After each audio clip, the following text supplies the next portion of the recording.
পুরনো সময়ের কথা। ইরাকের শহর বাগদাদে ফিরোজ নামে এক ছেলে থাকত, যার চুরি করার অভ্যাস ছিল। সে পরিশ্রমের কাজ করার বদলে রাতে যে কোনো বাড়িতে ঢুকে পড়ত এবং খুব লুটপাট করত। আশ্চর্যের বিষয় ছিল যে সে কখনোই কারো হাতে ধরা পড়ত না। সে যে বাড়িতে চুরি করতে চাইত, দিনের বেলা সেই বাড়ির খোঁজ খবর নিত এবং তারপর রাতে সেই বাড়িতে সুড়ঙ্গ কাটতে যেত। একদিন দুপুরে সে গ্রামের একটি বাড়ির সামনে দাঁড়িয়েছিল। সেখানে দাঁড়িয়ে তার বেশ কিছুক্ষণ সময় পেরিয়ে গেল। হঠাৎ সে সেই বাড়ির ভেতরে একজন বৃদ্ধ লোককে দেখতে পেল, যিনি লাঠি দিয়ে জিনিসপত্র ছুঁয়ে ছুঁয়ে এদিক ওদিক হাঁটছিলেন। এতে বোঝা গেল যে বৃদ্ধ লোকটি চোখে দেখতে পেতেন না। এই চোর জুতো নিজের হাতে ধরে খুব আস্তে আস্তে সেই অন্ধ লোকটির বাড়ির ভেতরে প্রবেশ করল এবং সেই বাড়ির প্রধান ঘরটি পরীক্ষা করতে লাগল। সে দেখল যে ভেতরে অনেক দামি জিনিসপত্র রাখা আছে। সে ভাবতে লাগল যে যদি সে এখানে চুরি করতে সফল হয়, তবে তার হাতে এত ধনসম্পদ আসবে যে তাকে পরের ২-৩ বছর আর কোনো চুরি করতে হবে না। যেভাবে নিঃশব্দে সে বাড়ির ভেতরে ঢুকেছিল, সেইভাবেই সে আবার বাড়িতে ফিরে এলো। বাড়িতে এসে সে ভাবতে লাগল যে এত বেশি সম্পদ সে একা সেখান থেকে বের করতে পারবে না। তার সাথে অন্য কাউকে নিয়ে যাওয়া উচিত, যাতে সেখান থেকে বেশি করে মাল চুরি করা যায়। এই ভাবনার মধ্যেই তার খেয়াল তার বন্ধুদের দিকে গেল, যারা তারই মতো গরিব এবং ভবঘুরে ছিল, কিন্তু তারা কখনো চুরি করেনি। তারাও খুব বুদ্ধিমান ছিল, কিন্তু নিজেদের বুদ্ধি ভালো কাজে লাগাত না। ফিরোজ নিজের বাড়ি থেকে বেরিয়ে ক্ষেতের দিকে হেঁটে চলল, যেখানে তার বন্ধুরা ঘাসের উপর বসেছিল। ফিরোজ তাদের সালাম করল এবং তাদের কাছে বসে তাদের খোঁজ খবর নিতে লাগল। তারপর বলল, বন্ধুরা, আমার কাছে তোমাদের জন্য একটা কাজ আছে, যার কারণে আমরা ৩ রাতের মধ্যেই ধনী হয়ে যেতে পারি। তোমরা সারাদিন বেকার বসে থাকো, কোনো কাজ করো না। যদি তোমরা চাও যে আগের মতো কাজও করতে না হয় এবং হাতে মালও এসে যায়, তবে তোমাদের আমার কথা মেনে একটা কাজ করতে হবে। শুধু তোমরা আমার কথা মতো চলো, তারপর দেখো আমাদের ধনী হওয়া থেকে কেউ আটকাতে পারবে না। ফিরোজের কথা শুনে ২ বন্ধু সঙ্গে সঙ্গে আশ্চর্য হয়ে গেল যে এমন কি কাজ আছে যার দ্বারা তারা এত তাড়াতাড়ি ধনী হতে পারে। দুজনেই এক স্বরে বলল, আমাদের কি করতে হবে? তখন সে বলতে লাগল, তোমাদের দুজনকে আমার সাথে একটা বাড়িতে চুরি করতে হবে। ফিরোজের কথায় দুজন চমকে গেল এবং সঙ্গে সঙ্গে অস্বীকার করে দিল। তারা বলল, আমরা চুরি করব না। যদি ধরেও নেওয়া হয় যে আমরা চুরি করতে রাজি হয়ে যাই, কিন্তু একটা কথা মনে রেখো যে যদি চুরি করার সময় ধরা পড়ি, তবে কাজী আমাদের হাত কাটতে এক মুহূর্ত দেরি করবেন না, আর পুরো গ্রামে আমাদের বদনাম আলাদাভাবে হবে। এর উত্তরে ফিরোজ বলল, ভাইরা, চিন্তা করো না, আমরা কোনো অবস্থাতেই ধরা পড়ব না। যে বাড়িতে আমরা চুরি করব, সেই বাড়িতে শুধু একজন বৃদ্ধ বুড়ো থাকেন এবং তিনি চোখে অন্ধ। চুরির সময় যদি তিনি উঠেই পড়েন, তবুও আমাদের দেখতে পারবেন না এবং আমরা সেখান থেকে সহজেই পালিয়ে যাব। আমি তার বাড়িতে অনেক দামি জিনিসপত্র দেখেছি, যা আমরা সহজেই চুরি করতে পারি। ফিরোজের বন্ধুরা তবু এই কথা মানতে চাইছিল না। তখন ফিরোজ তাদের বলতে লাগল, তোমরা কোনো জিনিস স্পর্শও করো না। আমরা ৩ জন একসাথে ভেতরে যাব। আমি সব জিনিস চুরি করে কাপড়ে বেঁধে দেব। শুধু তোমরা আমাকে এই জিনিসগুলো বাইরে আনতে সাহায্য করো। আমি তোমাদের এই কাজের জন্য ততটা পুরস্কার দেব, যতটা চুরি করার সময় সঙ্গে থাকলে দিতে হতো। ফিরোজ তাদের বলল, আমরা রাতে শেষ প্রহরে বুড়োর বাড়ি চুরি করতে যাব। তোমরা সন্ধ্যাবেলা মেলা দেখতে যাওয়ার অজুহাতে বাড়ি থেকে বেরিয়ে এসো।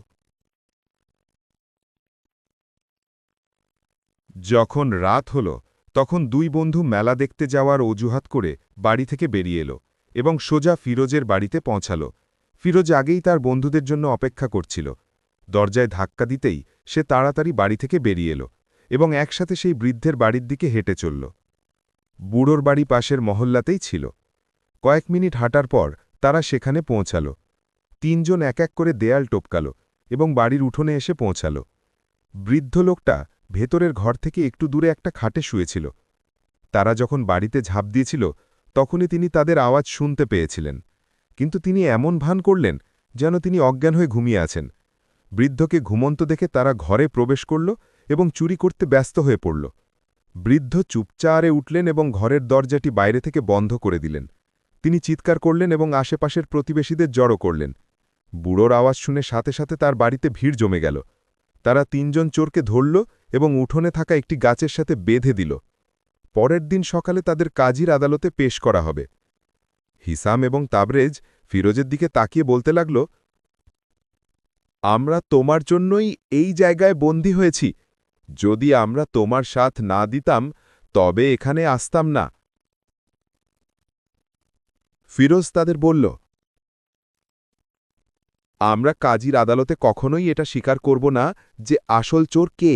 যখন কাজী আসল অপরাধীকে তার সিদ্ধান্ত নিতে পারবেন না, তখন আমাদের হাত কাটা থেকে বেঁচে যাবে।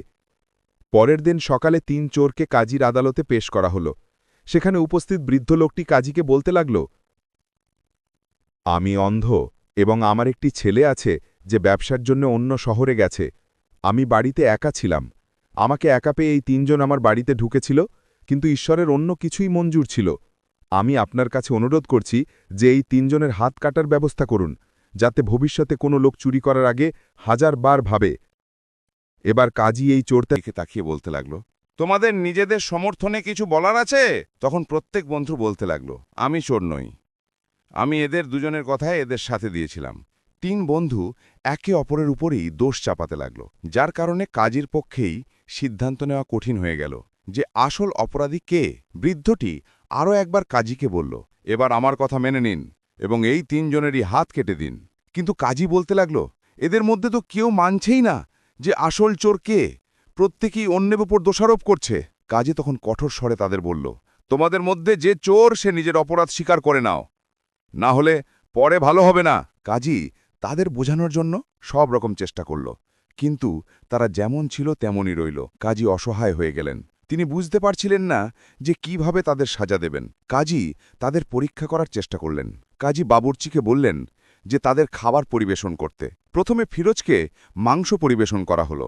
সে এক গ্রাস নিতেই ফেলে দিল এবং বলল, এটা কুকুরের মাংস। কাজী অবাক হয়ে গেলেন। কাজী সঙ্গে সঙ্গে বাবুর্চিকে জিজ্ঞেস করলেন, এটা কি সত্যিই কুকুরের মাংস? বাবুর্চি বলল, না কাজী সাহেব, এটা কুকুরের মাংস নয়। আপনি দ্বিধা না করে তদন্ত তহকি করিয়ে নিতে পারেন।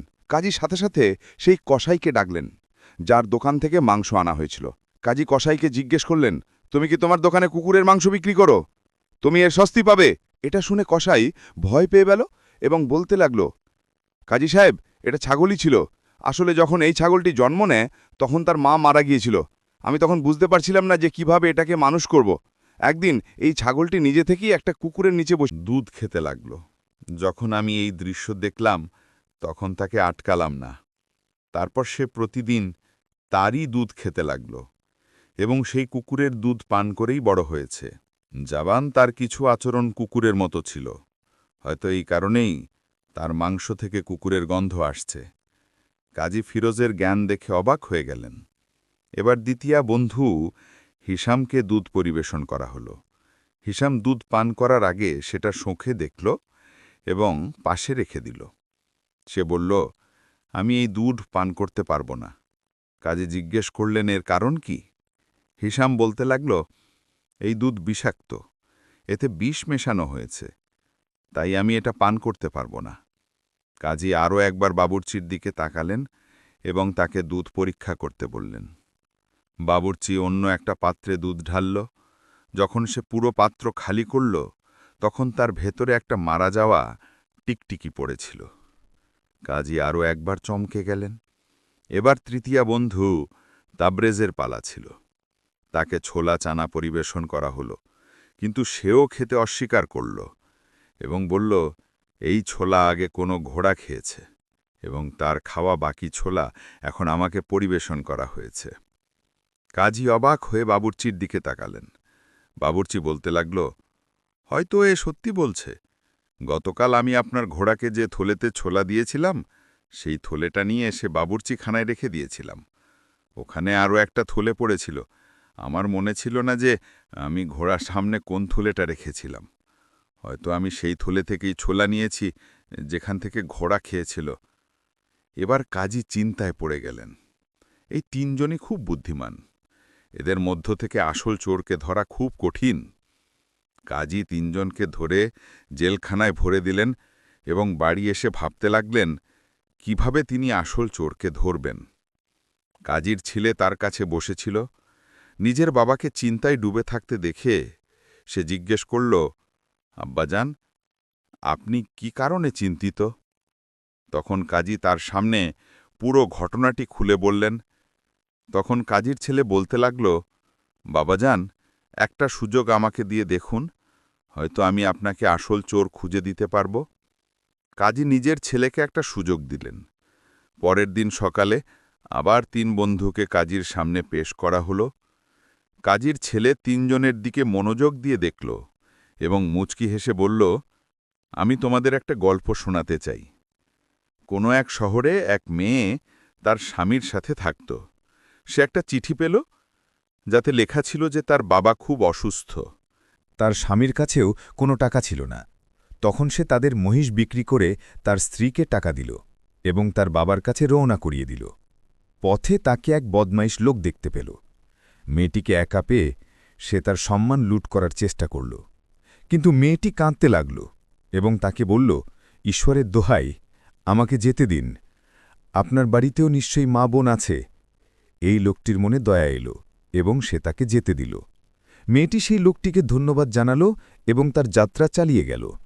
সে কিছুক্ষণ পথ চলার পরই পথে তাকে কিছু চোর ঘিরে ধরল। তারা তাকে বলতে লাগল, তোমার কাছে যা কিছু আছে আমাদের দিয়ে দাও, যদি তুমি তা না করো তবে আমরা তোমাকে বেঁধে রাখব। মেয়েটি বলতে লাগল, আমার কাছে যে টাকা আছে তা আমি আমার বাবার চিকিৎসার জন্য নিয়ে যাচ্ছি। যদি তোমরা আমার কাছ থেকে সেই টাকা নিয়ে নাও তবে আমার বাবা মারা যাবেন। ঈশ্বরের দোহাই, আমাকে যেতে দাও। এই চোরদের সর্দারের মনে দয়া এলো এবং সে সেই মেয়েটিকে যেতে দিল। এবার মেয়েটি শহরে পৌঁছল এবং তার বাবার চিকিৎসা করাল এবং তিনি সুস্থ হয়ে উঠলেন। এই গল্প এখানেই শেষ হয়ে যায়। তারপর কাজীর ছেলে 3 জনকে প্রশ্ন করল, এই মেয়েটির ওপর সবচেয়ে বড় দয়া এহসান কে করেছিল? প্রথমে সে তাবরেজকে জিজ্ঞেস করল। তাবরেজ বলতে লাগল, তার স্বামী। যদি তার স্বামী মহিষ বিক্রি করে তাকে টাকা না দিত তবে সে তার বাবার কখনোই চিকিৎসা করাতে পারত না। এবার কাজীর ছেলে হিসামের কাছে গেল এবং তাকে বলল, তুমি বলো, মেয়েটির ওপর সবচেয়ে বড় দয়া কে করেছিল? হিসাম বলতে লাগল, মেয়েটির ওপর সবচেয়ে বড় দয়া সেই বদমাইশ লোকটি করেছিল, যে সেই মেয়েটিকে কিছু বলল না এবং যেতে দিল, কারণ একটি মেয়ের সম্মান তার জীবনের চেয়েও প্রিয় হয়। এরপর কাজী তার ছেলে 3য় লোক ফিরোজের কাছে গেল এবং তাকে বলল, তুমি বলো, এর ওপর সবচেয়ে বড় দয়া কে করেছিল? ফিরোজ বলল, এই মেয়েটির ওপর সবচেয়ে বড় দয়া সেই চোরটি করেছিল।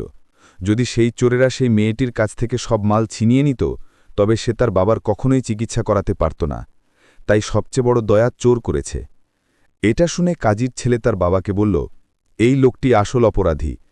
কাজী অবাক হয়ে গেলেন এবং তার ছেলেকে জিজ্ঞেস করলেন, তুমি কিভাবে জানতে পারলে যে এই অপরাধী? তখন তার ছেলে জবাব দিল, মানুষ যে অভ্যাসের মালিক হয় সেই স্বভাবের লোককেই সে পছন্দ করে। সেই কারণেই এই লোকটি একজন চোরের ভালো দিকটা পছন্দ করেছে এবং তার প্রশংসা করেছে। এরপর কাজী তার সিপাহীদের হুকুম দিলেন যে তারা যেন ফিরোজকে নিয়ে গিয়ে তদন্ত করে। চোর ফিরোজ আগেই প্রমাণিত হয়ে গিয়েছিল। সামান্য মারের পরেই সে নিজের অপরাধ স্বীকার করে নিল। আরও বেশি তদন্তের পর প্রমাণিত হল যে ফিরোজই আসল চোর এবং বাকি 2 জন বন্ধু মাল নিয়ে যেতে তাকে সহায়তা করেছিল। কাজী ফিরোজের হাত কাটার ব্যবস্থা করলেন এবং বাকি 2 জনকে 7 বছর কারাদণ্ডের সাজা শোনালেন। উপদেশ। তো প্রিয় বন্ধুরা, এই গল্প থেকে আমরা শিক্ষা পাই যে চোরকে সাহায্যকারী লোক নিজেও ততটাই দোষী কসুরবার হয় যতটা আসল চোর, কারণ খারাপ কাজকে সাহায্য করাও খারাপ কাজ করার সমান। যদি কোনো লোক চোরকে সাহায্য করে, তাকে লুকিয়ে রাখে বা তার অপরাধের ওপর পর্দা ফেলে, তবে সে ইনসাফের পথে বাঁধা হয়ে দাঁড়ায়। এমন লোক শুধু নিজেকেই পাপে গুনাহে জড়ায় না, বরং সমাজের মধ্যেও খারাপ কাজকে ছড়িয়ে দেওয়ার মাধ্যম হয়। এটা সত্যি যে খারাপ কাজকে সাহায্যকারীও খারাপ পরিণতি থেকে বাঁচতে পারে না। চোরের সাহায্যকারীর হয়তো তখনই ক্ষতি না হতে পারে, কিন্তু একদিন সেও ধরা পড়ে। যদি আমরা চাই যে আমাদের পরিবেশ ন্যায় ও ইনসাফের উপর প্রতিষ্ঠিত থাকুক, তবে আমাদের শুধু খারাপ কাজের বিরুদ্ধে আওয়াজই তুলতে হবে না, বরং বাস্তবেও তার বিরুদ্ধে দাঁড়াতে হবে। সমাজের উন্নতি তখনই সম্ভব যখন আমরা সত্য ও সততার সাথে থাকি এবং অবিচার ও বাড়াবাড়ির জুলুম জাতির বিরুদ্ধে দৃঢ়ভাবে দাঁড়াই। তা যে রূপেই আসুক না কেন, আমাদের নিজেদের মধ্যে দায়িত্ববোধের অনুভূতি জানাতে হবে যে যদি আমরা কোনো খারাপ কাজকে উপেক্ষা নজরআন্দাজ করি বা নীরব দর্শক হয়ে থাকি, তবে আসলে আমরাও সেই খারাপ কাজের বিস্তারে অংশ নিচ্ছি। একইভাবে আমাদের দৈনন্দিন জীবনেও সতর্ক থাকার প্রয়োজন আছে। কখনো কখনো মানুষ না বুঝে এমন কাজ করে বসে যা পরে তাদের জন্য গুরুতর সমস্যার কারণ হতে পারে। উদাহরণস্বরূপ, কখনোই কোনো অপরিচিতের কথায় তার কোনো ব্যাগ, থলে বা অন্য কোনো জিনিস তোলার ভুল করবেন না। সে যতই অসহায়তা প্রকাশ করুক বা যতই সহানুভূতি অনুভূতি জাগানোর চেষ্টা করুক, হতে পারে সেই জিনিস চুরি করা বা কোনো অপরাধে ব্যবহৃত হয়েছে, এবং যদি আপনি অজ্ঞাতবশত সেই জিনিসটি তুলে নেন, তবে আপনি নিজেই কোনো বড় সমস্যা বা আইনি জটিলতায় ফেসে যেতে পারেন। অনেক সময় এমনও হয় যে অপরাধের আসল অপরাধীরা বেঁচে যায় এবং নির্দোষ লোকেরা বিনা দোষে সাজা ভোগ করতে বাধ্য হয়। তাই এটা জরুরি যে আমরা নিজেরাও হুঁশিয়ার থাকি এবং অন্যদেরও এই বিষয়ে সচেতন করি, যাতে কোনো লোক প্রতারণা, চালাকি বা কোনো অপরাধমূলক ষড়যন্ত্রের শিকার না হয়। একটি সচেতন এবং দায়িত্বশীল সমাজ তখনই অস্তিত্বে আসতে পারে যখন প্রতিটি ব্যক্তি শুধু নিজের নয়, অন্যদেরও মঙ্গলের জন্য দায়িত্বশীল আচরণ গ্রহণ করে।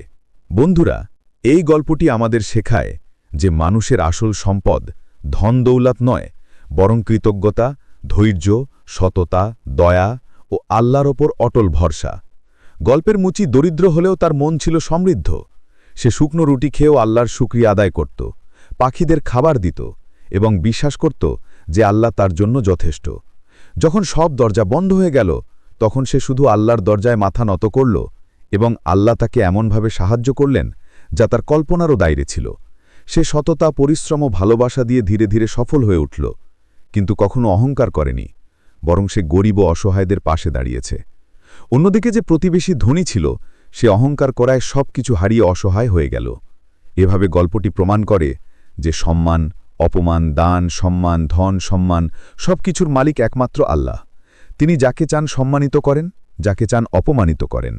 তাই আমাদের উচিত কখনো অহংকার না করা, কৃতজ্ঞ থাকা, ধৈর্য ধারণ করা, অসহায়দের সাহায্য করা এবং সর্বদা আল্লাহর উপর ভরসা রাখা।